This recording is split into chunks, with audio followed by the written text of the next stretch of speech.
So I just thought I'd tell a couple little stories, just a couple vignettes as an innocent artist in Los Angeles who didn't really know up from down, I guess. But it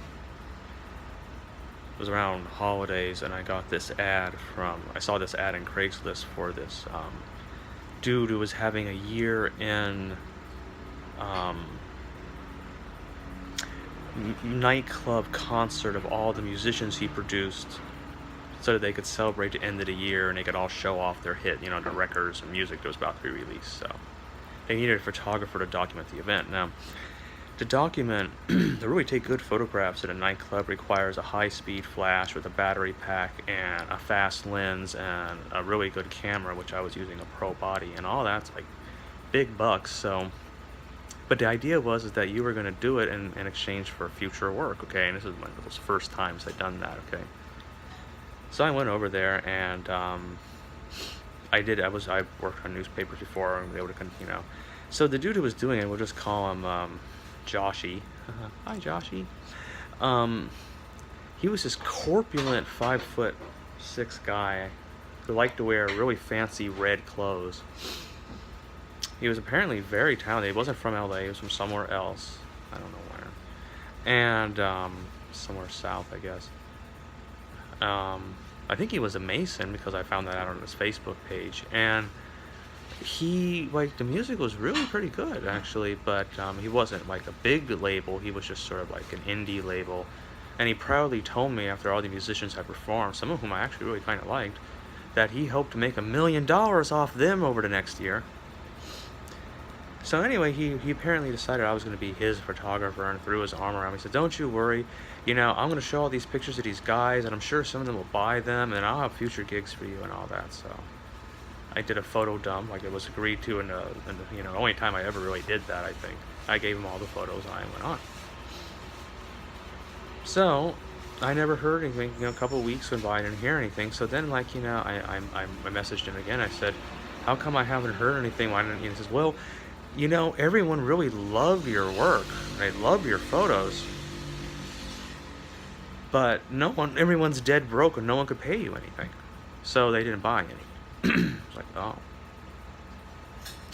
So I didn't really sit well with me. So I think, I must have called him again and I bugged him some more. I said, "You just don't have any work over there because, it's like, times are tough, and I really feel kind of cheated now because, you said all these great things. You say you're making over $1 million. Well, I don't have $1 million yet. I mean, it's all been invested now." I said, "Well, it really strikes me like what you did is you just got yourself some free work, and that doesn't sit well."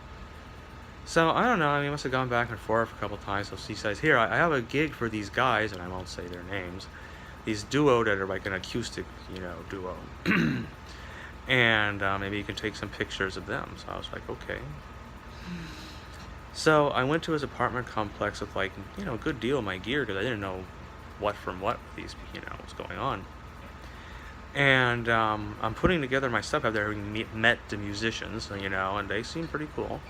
So I have these two wheeled Pelican cases, and I'm working with one and I open it up and I have all this stuff in there, and I start putting stuff together, and that's when this producer sort of guffaws and says, "Really think you're a professional, don't you?" And so that didn't really sit well, but you have a job to do. So then I take these two guys out. We get some really good pictures. I mean, I'm proud of them today. It was one of my earliest gigs. They said it was some really good pictures, and then after we get dispatched and get that all done, the producer texts me and says, "Awesome work on the X and X shit, dude."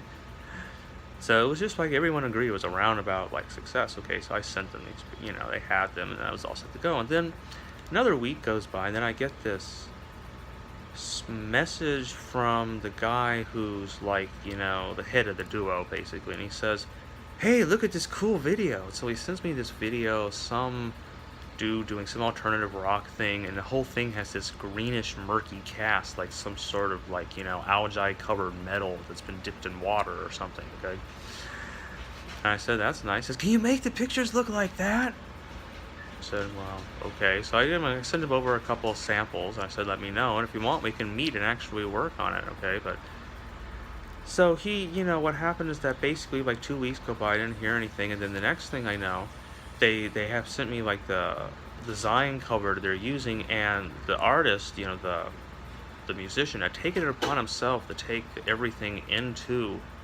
some image editing program, and he had just royally, radically remixed the photo. I mean, it looked like someone.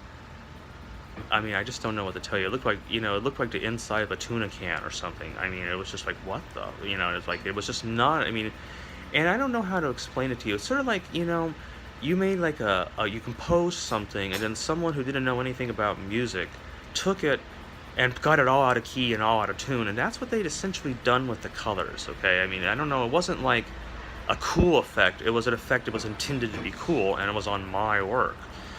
And I was incensed, okay, because it just looked like crap. It looked amateurish, and it was just going on in my name. So then I contact a producer, and I say, this isn't going to work. He says, well, but of course it's going to work, because it's his album, and so they're his pictures, and that's how he wants them, so it's his call.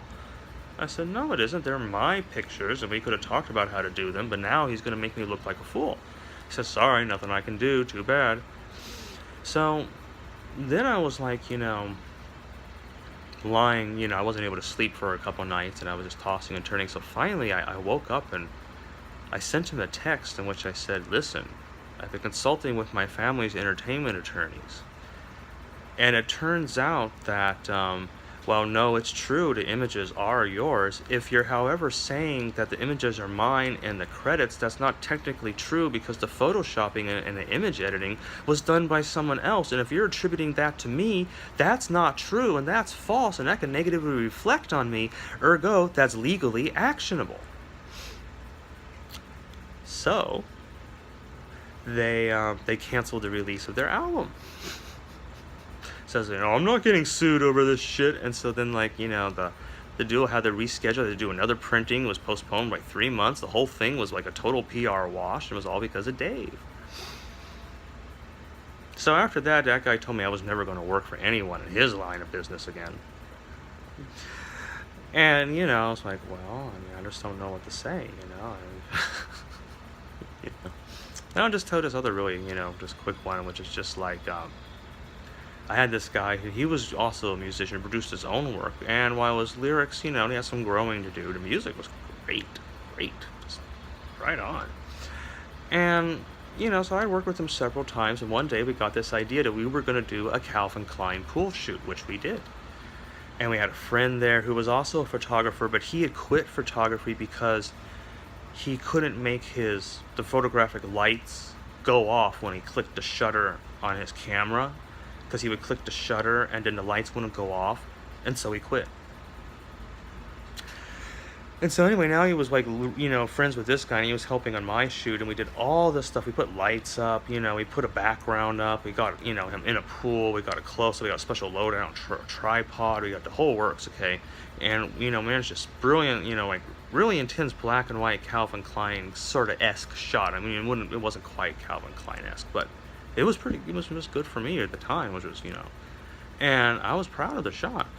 And so anyway, so then I send it off to him, and we're all good and happy, and then about 2 or 3 days later, he contacts me and says, Dave, on the phone, says, what?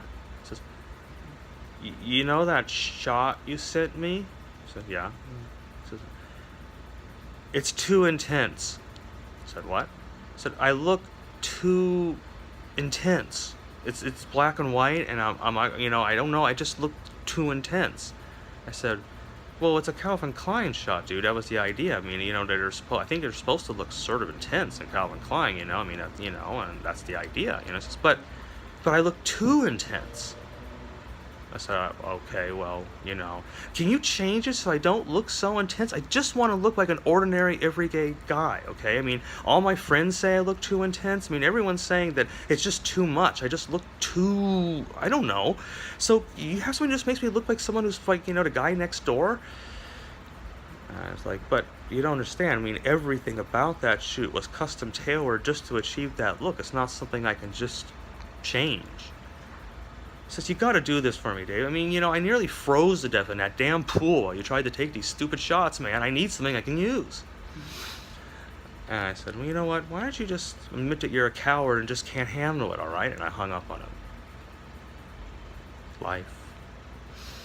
So anyway, these are just vignettes of like, what it means, and when you're really, I guess when you're an artist that has some kind of an impact, and at the same time, you're just not that socially gregarious, I suppose.